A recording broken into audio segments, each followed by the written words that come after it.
थांबला। हेच ते वृंदावन कन्स्ट्रक्शन, गार्डन। ही गुंठेवारीमध्ये येते। गुंठेवारीचा कायदा सांगतो 500 स्क्वेअर मीटरपेक्षा जास्त जागा देता येत नाही, पण गुंठेवारीच्या जागेवर हे अवाढव्य टावर 2 11 मजली आणि हा मधला 10 मजली।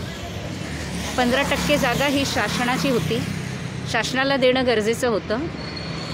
तुम्ही बघू शकता त्या जागेवर मंदिर उभारण्यात आलेले आहे।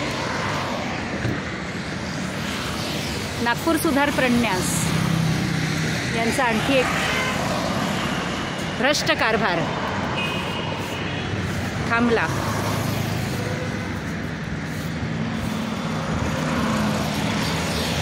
नागपूर सुधार प्रन्यासची गुंठेवारीची ही जागा तुम्ही बघू शकता, यावर काय उभारण्यात आलेलं आहे आणि किती नियमांची मोडतोड झालेली आहे।